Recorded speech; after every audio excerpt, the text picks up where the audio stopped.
do anything else. Alright, let's move on to the stories now.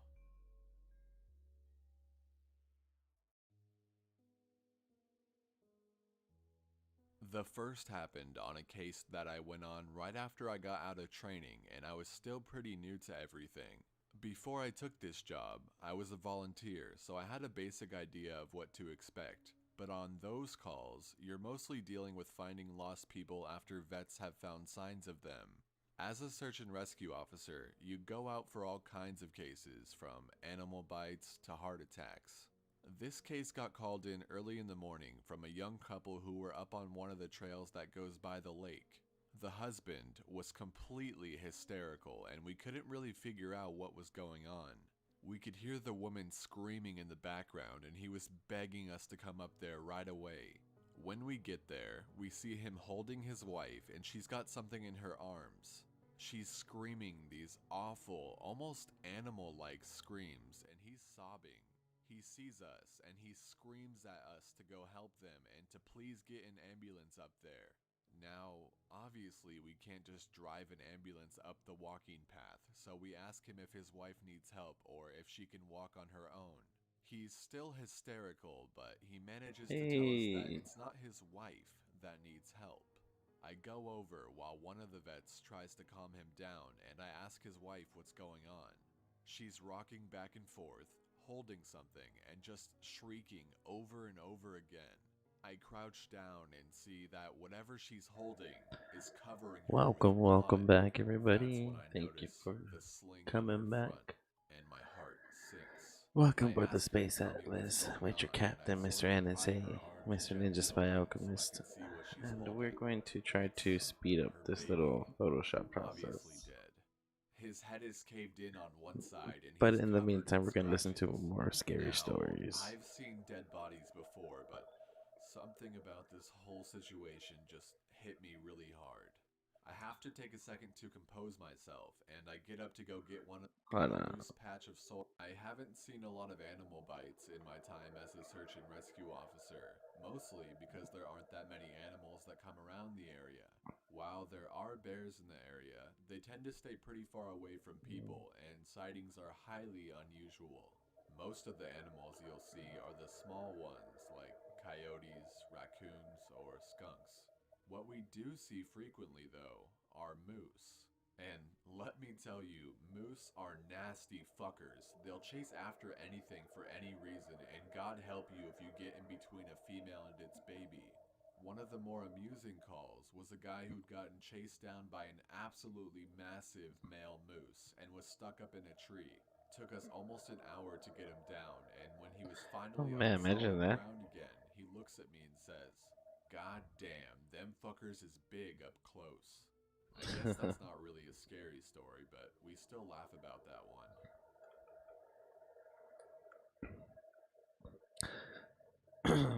Right now, we're still doing some I honestly don't know masking how I for even the got to Dungeons and this Dragons story, but background. it is, by far, the scariest thing that's happened to me.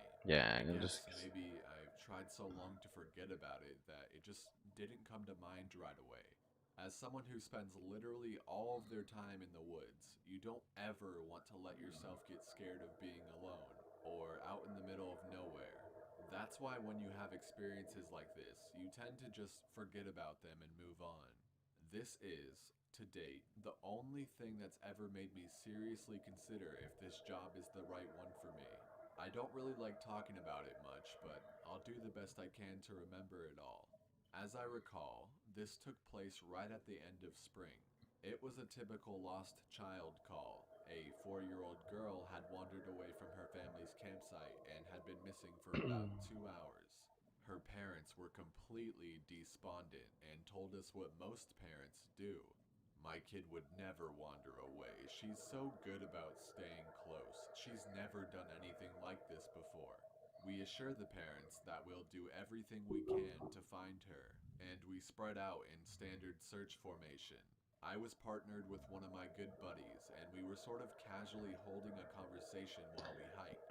I know it sounds imagine childish, like but you being a do sort job of become desensitized when you've done this long enough. It like becomes the what are norm, you and like? I I'm think a to a hero. certain Every extent day I you clock have in. to learn to desensitize yourself in order to work this job. We search for a good 2 hours, going well beyond where we think she'd be, and we come out of a small valley when something makes us both stop in unison.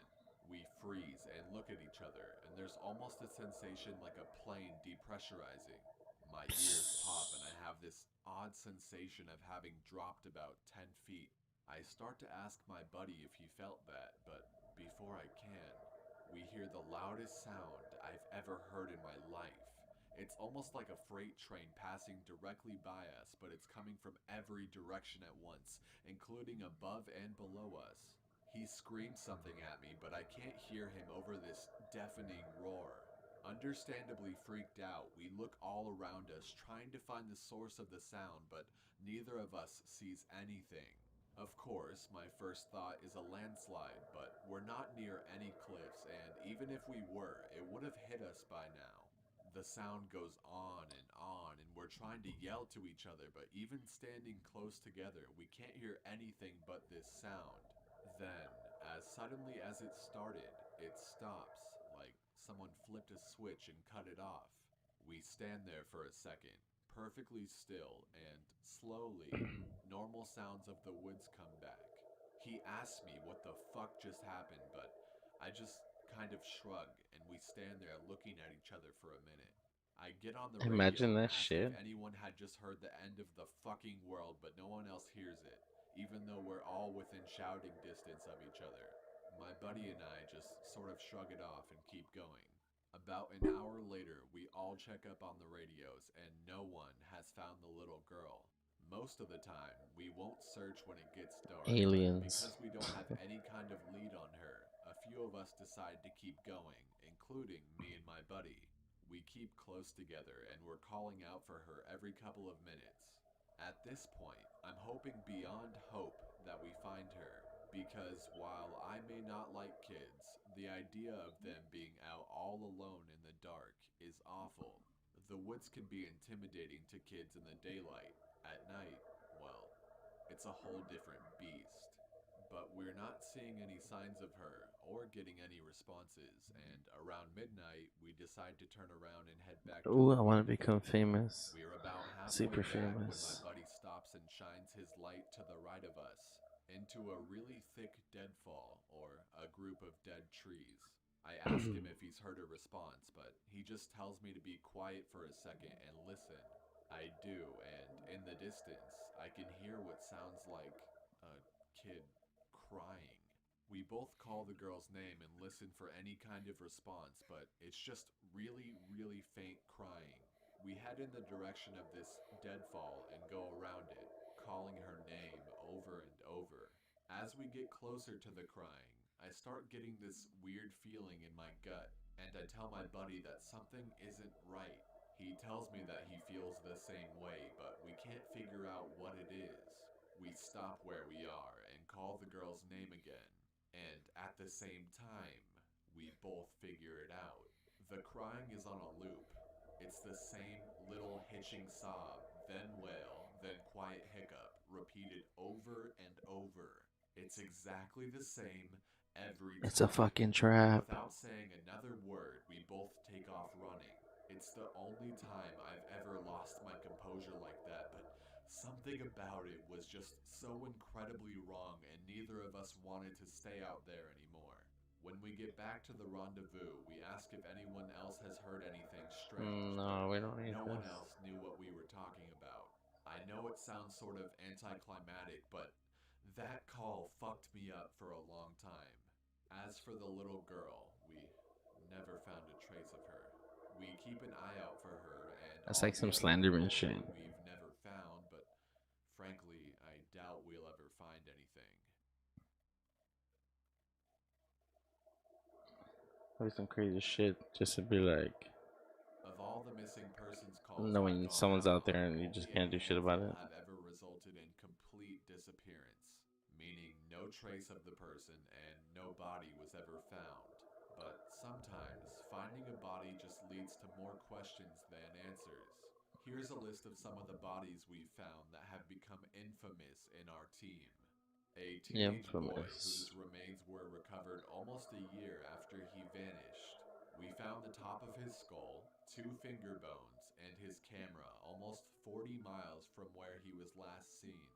The camera, sadly, was destroyed. The pelvis of an older man who had vanished a month earlier, that was all we found.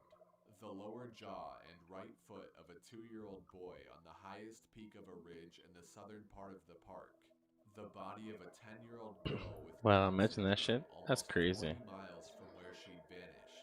She had died of exposure 3 weeks after going missing, and all of her clothes were intact except for her shoes and jacket. There were berries and cooked meat in her stomach when they did the autopsy. The coroner said it appeared as if someone had been taking care of her. There were no suspects ever identified. The frozen body of a 1-year-old baby found a week after vanishing in the hollow trunk of a tree 10 miles from where he was last seen. There was fresh milk found in his stomach, but his tongue was gone. A single vertebrae and right kneecap of a 3-year-old girl found in the snow almost 20 miles from the campground her family had been at the previous summer. Now, on to a couple of the stories that my friend told me. Basically, onto the good stuff. I mentioned to him that you were all interested in the stairs, and you're in luck. He's had a closer encounter with them. Though he doesn't have an explanation for them, he does have a bit more experience with them than I do. My buddy has been a search and rescue officer for about 7 years. He started when he was a junior in college, and he had a very similar experience when he first encountered the stairs. His trainer told him almost the same thing mine did, which was to never go near, touch, or go up them. For the first year, he did just that, but apparently his curiosity got the better of him. And on one call, he broke away from the line and he went to go check a set of them out. He said they were about 10 miles from the path where a teenage girl had vanished, and the dogs were following a scent. He was on his own, lagging behind the main group, when he saw a set of stairs to his left. They looked like they were from a new house because the carpeting was pristine and white. He said that, as he got closer, he didn't feel any different or hear any weird noises. He was expecting something to happen, like bleeding from his ears or collapsing, but he got right up next to them and didn't feel anything. The only thing he said that was odd was that there was absolutely no debris on the steps. No dirt, leaves, dust, anything. And there didn't appear to be any Hmm. signs of animal or insect activity in the immediate area, which he found strange. It was less like things were avoiding them and more like they just happened to be in a relatively barren part of the forest. He touched the stairs and didn't feel anything except that sort of sticky feeling you get from new carpet. Making sure his radio was on, he slowly climbed the stairs. He said it was terrifying because the way they'd been stigmatized, he wasn't really sure what was going to happen to him. He joked around that half of him expected to be teleported to some other dimension and the other half was watching for a UFO to come swooping down. But he got to the top with little event and he stood there looking around. But he said the longer he stood on the top step, the more he felt like he was doing something very, very wrong. He described it as the feeling you would get if you were in part of a government building you had no business being in, as if someone was going to come and arrest you or shoot you in the back of the head at any second. He tried to brush it off, but the feeling got stronger and stronger, and that's when he realized he couldn't hear anything anymore. The sounds of the forest were gone, and he couldn't hear his own breathing. It was like some kind of weird, awful tinnitus, but more oppressive. He climbed back down and rejoined the search and didn't mention what he'd done. But he said the weirdest part came after. His trainer was waiting back at the welcome center after the search ended for the day, and he cornered my buddy before he could leave. He said his trainer had this look of intense anger and he asked what was wrong. You went up them, didn't you? My buddy said it wasn't phrased as a question. He then asked how his trainer knew. The trainer just shook his head. Because we didn't find her. The dogs lost her scent. My buddy asked what that had to do with anything. The trainer asked how long he'd been on the stairs, and my buddy said no more than a minute. The trainer gave him this really awful, almost dead-eyed look, and told him that if he ever went up another set of stairs again, he would be fired immediately. The trainer walked away, and I guess he's never answered any of the questions my buddy has asked him about it since. Wow, crazy. Imagine that shit though, right? My buddy has been involved in a lot of missing persons cases where there's never been a trace of them found. I mentioned David Paulides, and my buddy said he can confirm that those stories are, for the most part, accurate. He said that most of the time, if the person isn't found right away, they're either never found or they're found weeks, months, or years later, and in places they can't possibly have gotten to. One story he told me really stood out that involved a 5-year-old boy with a severe mental disability. The little boy vanished from a picnic area in the late fall. In addition to the mental disability, he was also physically handicapped, and his parents explained over and over that he simply could not have vanished. It was impossible. Someone had to have taken him. My buddy said they searched for this kid for weeks, going miles out of the accepted range, but it was like he'd never been there. The dogs couldn't pick up his scent anywhere, not even in the picnic area where he'd apparently vanished from. Suspicion fell on the parents, but it was pretty clear that they were devastated and hadn't done anything sinister to their kid. The search was concluded about a month later, and my buddy said everyone had pretty much forgotten about it by later in the winter. He was out on a training op in the snow on one of the hired peaks when he came across something in the snow. He said he saw it from far away at first, and when he got closer, he realized it was a shirt, frozen and sticking part way out of the powder.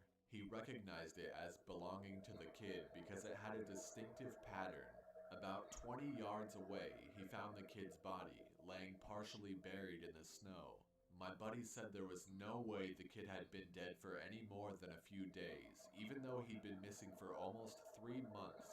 The kid was curled around something, and when my buddy brushed off the snow to see what it was, he said he almost couldn't believe what he was seeing. It was a big chunk of ice that had been carved crudely to look sort of like a person. The kid was holding it so tight that it had frostbitten his chest and hands, which my buddy could Oh tell man. even with the decay that had taken place. He radioed the rest of the crew and they took the body off the mountain. Now, he recapped all of this for me, and to put it simply, there was no way this kid could have survived for almost 3 months on his own or have gotten to this peak. There was no physical way this child could have walked almost 50 miles and ended up on the top of a goddamn mountain. To top it off, there was nothing in the kid's stomach or colon. Nothing. Not even water.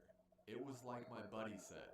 The kid had been taken off the face of the earth, put in suspended animation, and dropped on this mountain months later, only to die of exposure. He's never really gotten over that one.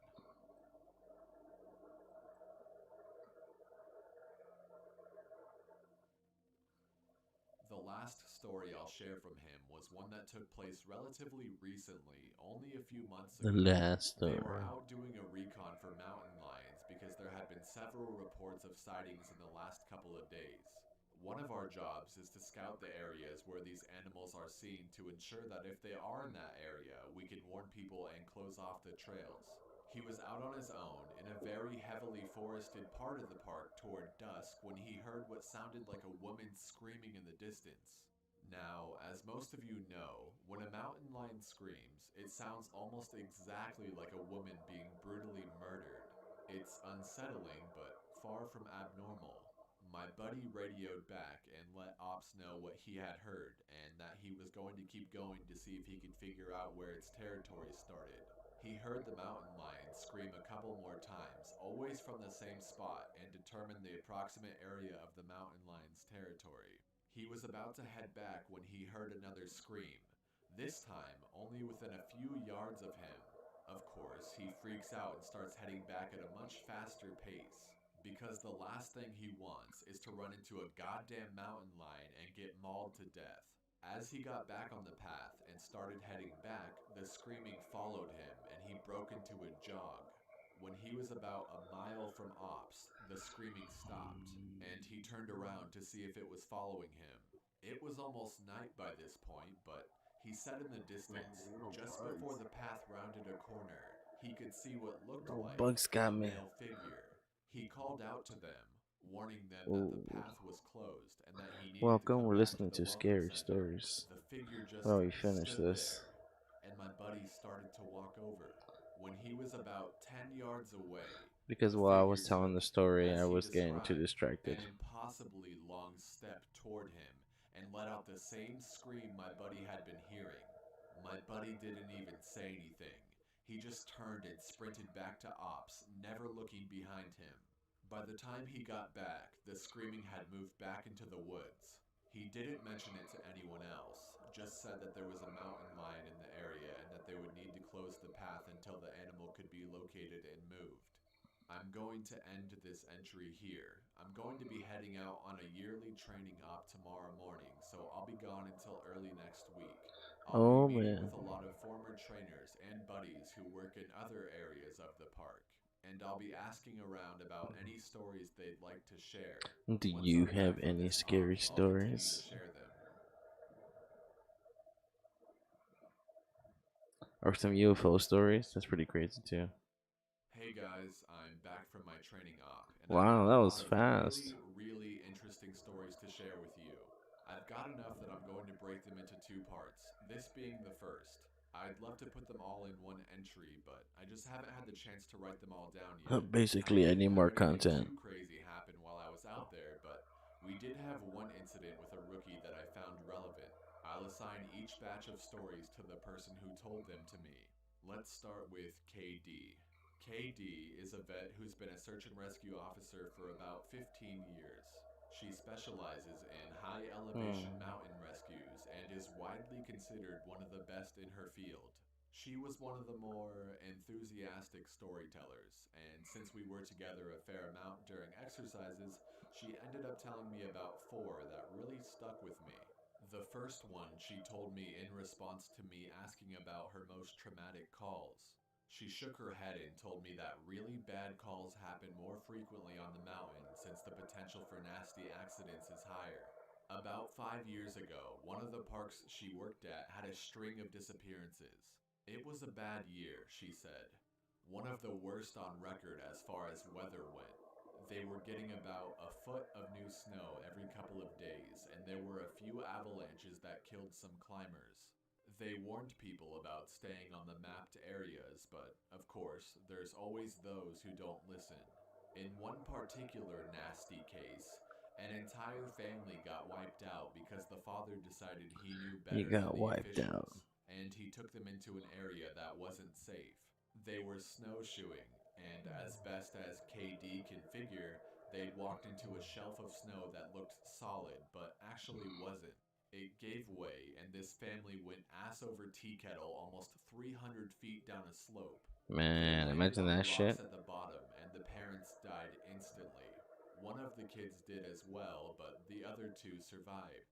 One had a broken leg and fractured ribs. The other was almost unharmed except for some bruising and a sprained ankle. The uninjured child left his sibling behind and set out to find help. KD said But the died kid along the didn't make way. it more than half a mile before the storm overtook him. The kid stopped to try to get warm, or maybe just some rest, and ended up freezing to death. They ended up finding the family with the help of some witnesses who saw them heading out into the wilderness, and she was the one to find the kid that had frozen to death looking for help. She said it had started to snow just enough to obscure long distance vision, but not enough to make searching impossible. She saw a figure sitting in the snow up ahead, and she got to it as quickly as Oh, possible. what happened? She described, in detail, how as she got closer, she realized first that it was a child, second, that they were deceased, and third, that they had frozen in one of the most pitiful positions she's ever found a corpse in. The kid was sitting upright, with his knees tucked up against his chest. His arms were curled around them, and his head was tucked up in his coat. When she moved the coat to look at his face, she saw It that was he had died gone. crying. His face was twisted and the tears were frozen on his cheeks. She Fuck. said it was painfully obvious that the kid was terrified when he succumbed to hypothermia, and as a mother, it broke her heart. She Imagine told just me knowing repeatedly that you're she at hopes the your father is last breath. burning in hell as we speak.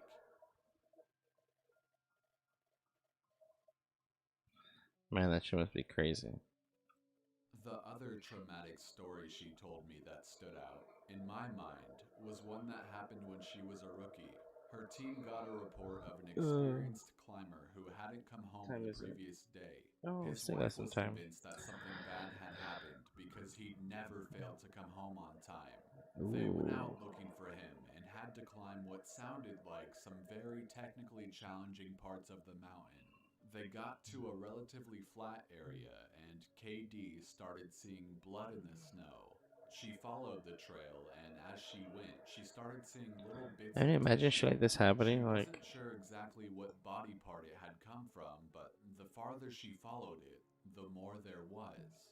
She follows this blood and tissue trail to a sheltered area under a cliff face, and she finds the climber. She said there was so much blood, more than she'd ever seen before. He was lying face down, one arm stretched in front of him as if he'd died crawling. She looks closer and sees that he's been partially disemboweled, which is where the tissue she'd seen had come from. The guy has an ice pick tucked into a hip holster and it's covered in blood. Of course, they'll never be oh, sure exactly what happened, but did he she stab said as himself? best as she can figure, this is what went down. Yo, The let's guy see. had been attempting to climb up to the next area and had been using his ice axe to ascend. He'd probably hit a loose patch and had fallen. On the way down, or possibly when he landed, he got impaled by the axe and it had disemboweled him. He drug himself along, tearing pieces of himself out as he went, and died under the cliff face. She isn't terribly bothered by gore, but I guess a few of the guys who came to help her remove the body threw up when they turned him over and a good portion of his intestines spilled out. Ew. I mean, I don't know. I think I might barf if I were to see that. I mentioned to her that I was interested in hearing about any experiences she had with people completely disappearing. Her eyes light up, People and she compared with the leans over close stairs. to me. Want to hear Tell a us real more doozy? about the She stairs. asks. She tells me Oh, about this one's a how, real when she doozy. first started, there was a case that got a lot of attention in the media. A family had been out berry picking in an area of the forest very close to the entrance of the park. They had two little boys, both under the age of 5, and at some point during the day, one of them vanishes. There's an absolutely massive search, and they find absolutely nothing. It's another one of those cases where it's like the kid was never there in the first place. The dogs Should we just do sit the other down side and or don't no? pick up on anything. No trace of the kid is found. The search goes on for about 2 months, but is eventually called off. Fast forward to 6 months later. The family comes back to place flowers at a memorial that's been set up for the kid. They bring their other son. While they're placing the flowers, they lose sight of the kid for about 3 seconds. And in that span of time, he Well, I guess it vanishes doesn't into have to thin be a air. coin. It could be like Now, this, actually. obviously, the parents are beyond devastated. It's awful enough to lose one child, Okay. but to lose two is beyond imagining. The search is huge, one of the largest in state history. There are about 300 volunteers combing every inch of this park looking for the kid. But, again, Alright, that's there's a good no start. trace of him. The search goes on So you for want about a something week, kind of with like people that. looking miles from the part of the park he vanished from. Alright, let's see if we can And find a then, good image. almost 2 weeks later, Oh. a volunteer about 15 So miles anyways, from the let's just get a designated quick search look at what we're area gonna do radios here. in that he's found the kid. They assume that the kid was dead, but the Uh, volunteer says he's not only alive, but he's in good shape too. KD and her team go out to recover the kid, and when they get there, she can't believe that this is the same kid that's been missing. His clothes are clean, there's no dirt on him anywhere, and he doesn't appear traumatized. The volunteer says, He found the kid sitting on a log playing with a little twig bundle that's bound together with some Yeah, gold but rope. we'll switch that over. KD asks him where he's been and who he was with for 2 weeks, and the kid tells her that he's been with the Fuzzy Man. Now, KD firmly believes in Bigfoot, so she gets all excited and asks what he means by fuzzy. Was he hairy? But the kid says no, he wasn't hairy. He was a You know, fuzzy something like man, that. and he describes the man that's blurry, like when you close your eyes, but not all And the then way add some closed. chains right He there. says the man came out of the trees and took the kid with him Okay, deep into the cool, cool. woods. I The think we kid have a good says he concept slept on in what the we're hollow doing. tree and the fuzzy man gave him berries to eat. The Fuzzy KD Man. asks if the man was mean, if he scared the kid, and the kid says, no, he wasn't scary, but I didn't like how he didn't have eyes. KD says they get the kid back to headquarters, and the Imagine that cop shit. takes him into Okay, town let's to let's talk let's, to him let's more listen to the about rest what of this. happened. She's friends with the cop that talked to him, and she said the kid described being kept in this tree by the Fuzzy Man and given berries whenever he was hungry. He was allowed to wander around in a very specific clearing, but when he tried to go further, the Fuzzy Man would get mad and yell real loud even though he didn't have a mouth. When the kid got scared at night, the Fuzzy Man made it go brighter and gave him the twig bundle. He said the Fuzzy Man was going to keep him, but he had to let him go because the kid wasn't the right kind. He either can't or won't elaborate more on that. The cops are just sort of left scratching their heads, and the search for his brother is renewed with no results. The kid has no idea where his brother might be, and they never find him. Well, the Fuzzy Man. So you never know what lies in every creek and whatever lies in every corner. What little thump. But maybe it's ghost. Maybe it's demons. Maybe it's the Fuzzy Man. Or maybe it's just the wind. But for now, looks like our 30 minutes are up. Thanks for dropping by. I appreciate it. Looks like we're gonna go maybe one or two more rounds with this, and then we should be done. So tomorrow we'll come back and we'll listen if we have some more, because I got some people who have sent me some ghost stories to tell. So we'll read some stories, and then we'll tell you some more ghost stories from the Linda Vista Hospital, or the one from the Enchanted Forest. That one's really good. So you guys want to hear some more scary shit? Come back tomorrow. But for now, I am out. Y'all have a good night. Thank you for stopping by.